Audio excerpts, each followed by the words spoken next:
Mind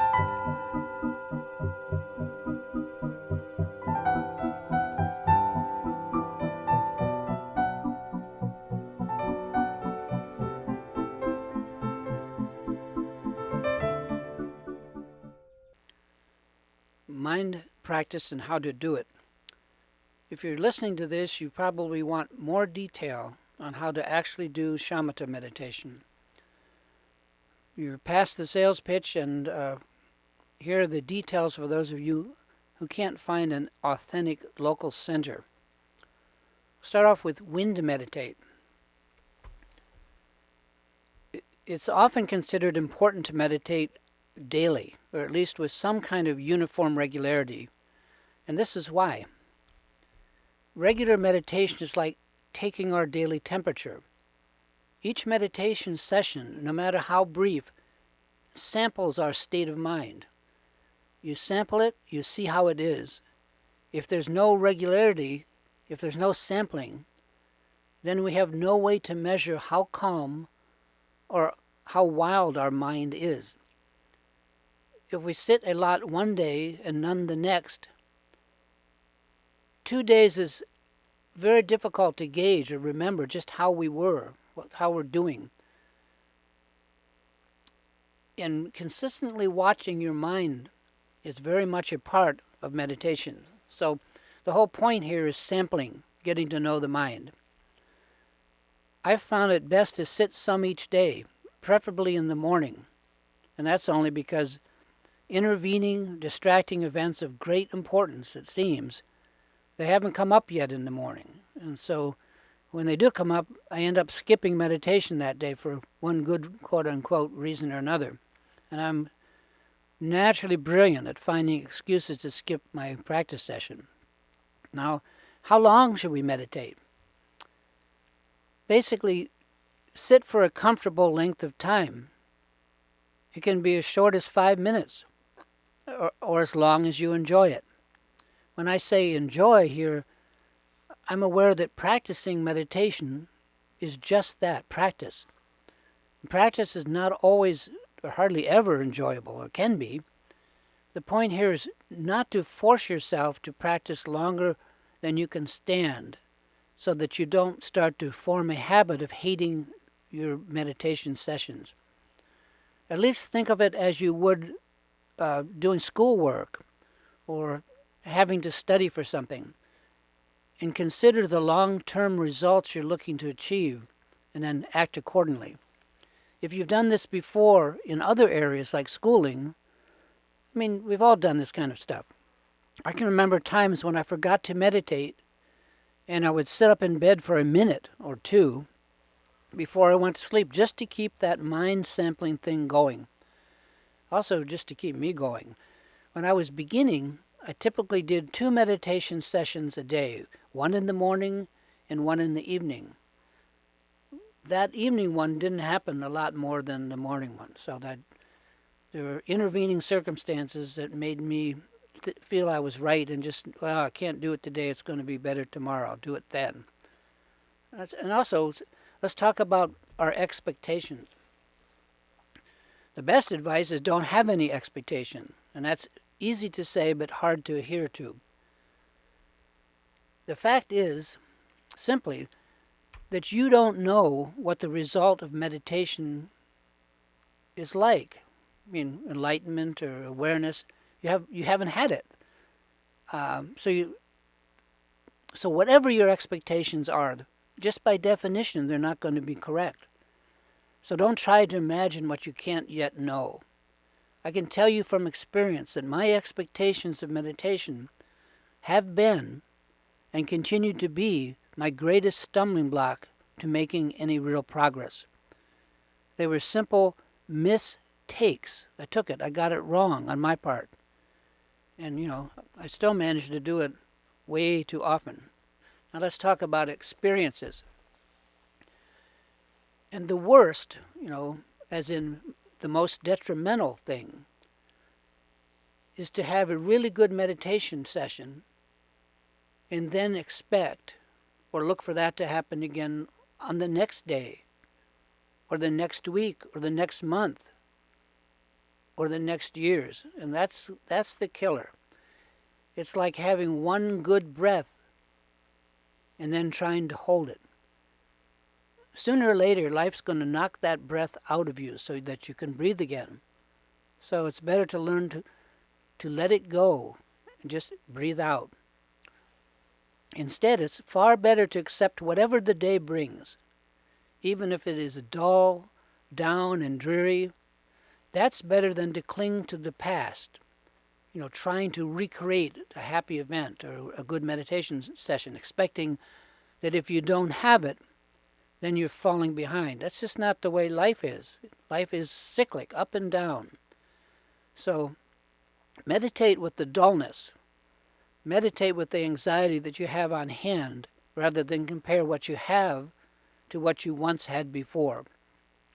Meditation is always about the now and never about the then.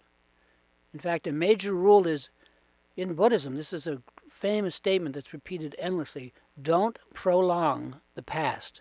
That's a slogan. Just forget about it.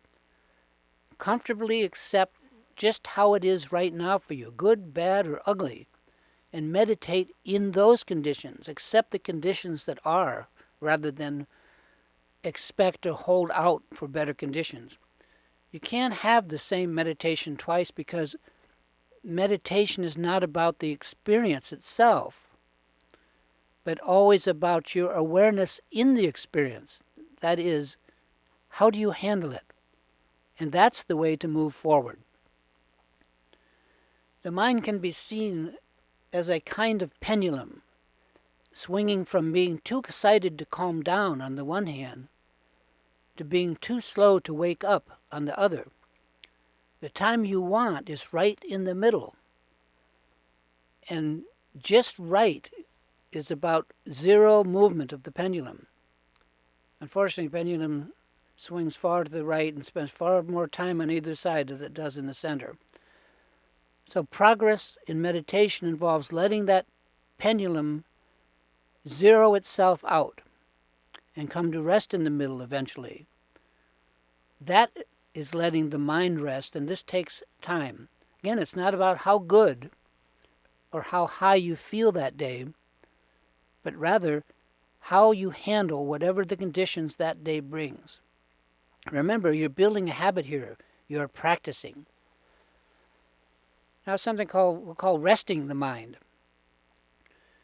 Before I launch into the ideal details for meditation posture and that kind of stuff, it's important to accent that you have to be comfortable. If the whole idea of shamatha meditation is to let the mind come to rest naturally, that means you have to rest. It took me at least 10 years, and that's the truth, to understand that when they said rest, when the teachers said rest, there's no such thing as like sacred and secular rest. Rest is rest. They actually meant regular old rest, just like we use the word, relax. In fact, I love there's a Tibetan slogan, relax as it is. And that it's so great. You have to relax and let your mind rest. Give it up. Here's a poem I wrote about that, a long time ago. The title of the poem is The Rest of the Mind. You cannot rest the mind, but you can let the mind rest. Just let go and don't mind the rest. Anyway, if you can sit in perfect yoga posture for meditation, that's wonderful. But if you cannot relax into that, not much is going to happen. And you don't need a lot of special stuff to meditate. A quiet place with perhaps a blanket under your legs to protect, the sharp ankle bones, or a pillow to sit on. That will do it. Of course, if you want to get fancy, you can order a square zabuton cushion to go under you, a big square mat, and a zafu, little round cushion to sit on. I've spent years studying various kinds of cushions, but I'll save that for another post. Anyway, the point is to just be comfortable.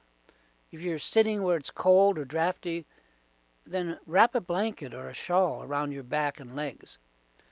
And sitting on a straight back chair is perfectly fine too. Now let's talk about the posture. Now what I'm going to tell you next is the traditional posture, but don't let it scare you. You can always start out by just sitting in a way that does not take all of your attention, but lets you relax. In fact, that's the most important thing. You need your attention for the practice.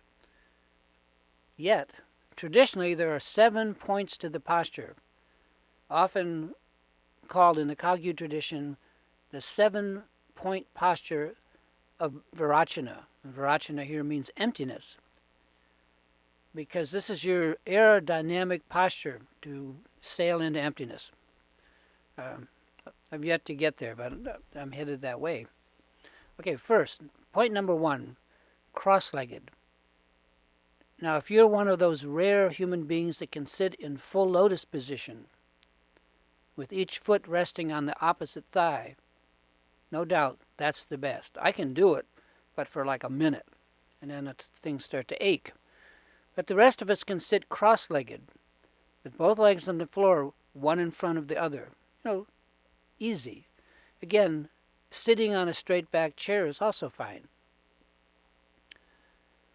Point 2, abdomen in. Pull your belly in a bit and tighten your anal sphincter and urethral muscles for just a few seconds. Pull them up and then relax them slightly. Just let them fall back. This prevents energy loss. Point 3, your back. Try to sit up with your lower back straight and hold that position, but gently. There is congruence between a straight spine and the subtle inner energies that run along the spine. When the spine is straight, the energy flows most freely. So do your best, but don't just straighten your back and just sit there and suffer. That's, you have to relax. Now let's talk about the hands. If you are a beginner, place your thumb on your palm at the base of your ring finger and close your hand into a very loose fist. Place your fists, both of them, one on each knee, palm down on the corresponding knee, and slightly above the knee, depending on the length of your arms. Now straighten the arms out, but not so much that they hurt. If you're already accustomed to sitting, then an alternate hand position is to place your 2 hands palms up against your abdomen, facing up just below the navel. Right hand on top of the left with the tips of the thumbs barely touching. This works too. Now let's talk about what's called the gaze. Direct your gaze to a spot on the floor a foot or 2 in front of you and hold that gaze gently. And it should be several fingers above the end of your nose. So you're not looking just off the end of your nose, you can look a little above and then down. And your chin, tuck your chin up close to your throat, just a bit, like you were making a double chin, but not that far. And finally, the tongue. Place your tongue up against the roof of your mouth, just behind your front teeth.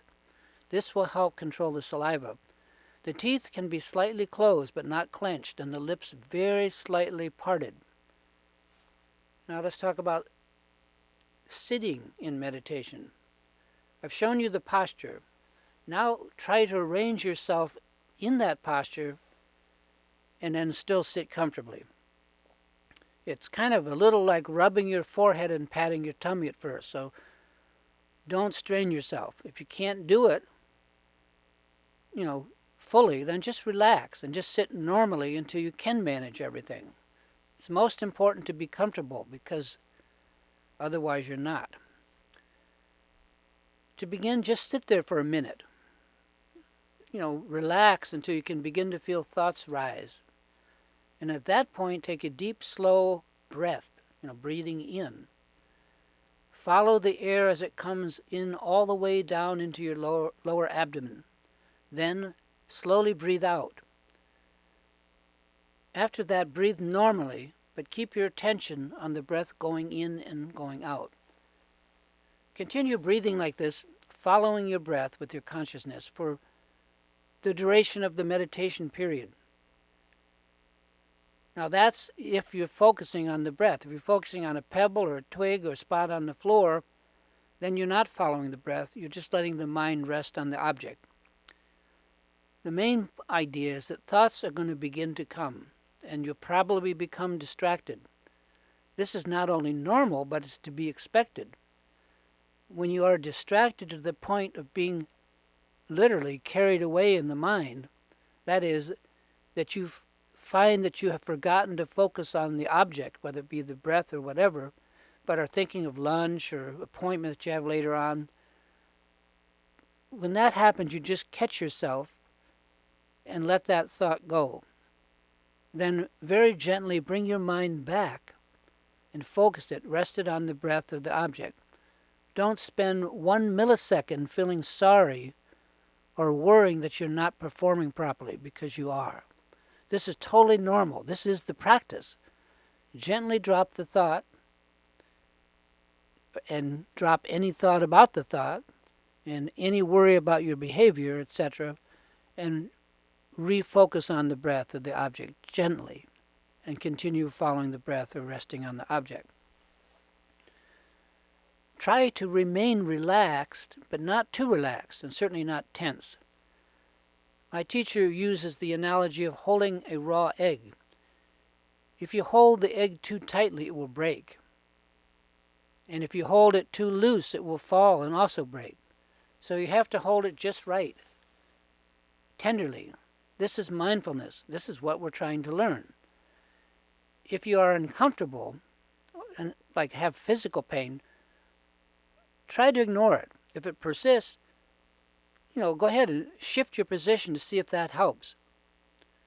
You're totally free to find the happy medium, which is you.